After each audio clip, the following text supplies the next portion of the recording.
เอ้าสบายดีอยู่ให้อยู่หน้าเก่าพี่น้องบ้าน เบื่อว่ากันนี่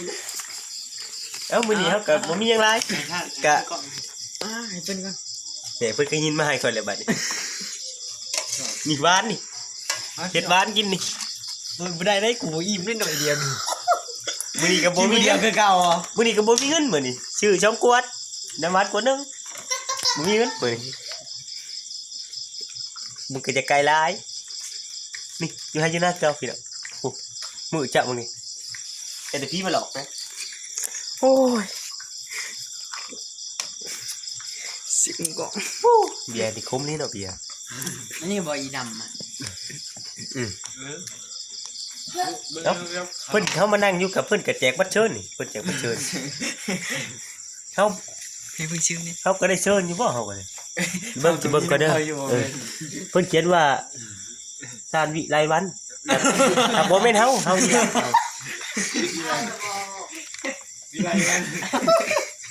เฮาวิละเดี๋ยวมันจะบ่แม่นเฮาอยู่ ช่วยใจเพิ่นใจพี่คน ใช่ผู้ใหญ่พี่คนเนาะเอ้านี่ก็เป็นงานดองของ ทีมมีบ่ นางหนูนาโอ้ชื่อก็จกมาก่อยใส่หนูนา ไม่ไปกินบ่ต้องป่วย ผู้ใจเย็นใจเย็นใจเย็น ปัดชีวิตเบิดแล้วรายจ่อไปย้ายเสี่ยวเข้าบ่เลกับสิเดี๋ยวจ่อไปหาโอ้ เพิ่นให้อันกินเลยได้เพิ่นมากิน นี่เป็นบ่คือมันน่ะ ก็ยอม รถเอ็มบ่นี่นะเพื่อนจะจับอันนี้มันไปโอ้ยหล่นน้อยๆนี่โอ้น้ำแข็งนี่ก็เขาเฮ็ดเย็นผู้ก่อนนี่เอ้าพุ่นน่ะ ขึ้นแล้ว เอ้าสิแจ้งข่าวเลยเด้อบัดนี้เด้อจะจ่อหลายเห็นบ่มี กินน้ำกินยัง พิธีสู่ขวัญที่เฮือนเจ้าบ่าวบ้านนาพุคุ้มกลางเพิ่นว่าเมืองชัยภูทองแข็งสวรรณเขต เอาให้มือก่อน มือออกไม้เก้าค่ำเดือนชี่พศ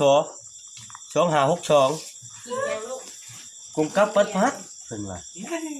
วันที่14เดือน3 2019 นักแล้ว ตอนนี้ก็งูมาแล้ว โอ้ โม่กัน เวลา 18 โมงชุดชนมือกล้องนี่ก็โอ้ยกินเมาเลยมือกล้องนี่ ไอ้กูเป็นนี่กูหักน้องเขาจ้ะสงสัยมันรู้นะน้องไอ้มีกูหักกูหักไปเบี้ยง ไม่ได้ใส่บ่ ก็ไม่อ่อยพ่อกู อย่างใส่กูหักแต่ถึงเฮียละหน่อย หลังจากนั้นเพิ่นว่า พ่อก็กลัวเลย พิธีสู่ขวัญ บอกอ่อยพ่อก็กลัว อย่ามาเจาะลายกล้องกัน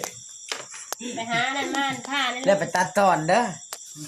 มีดบ่มีบ่ บ่วงไข่เอาเลยแหละ หวังว่าท่านคงจะสละเวลามาร่วมเป็นเกียรติในงาน ไปหาหลี วิวาห์ครั้งนี้ขอขอบใจ สินอนแล้ว ไป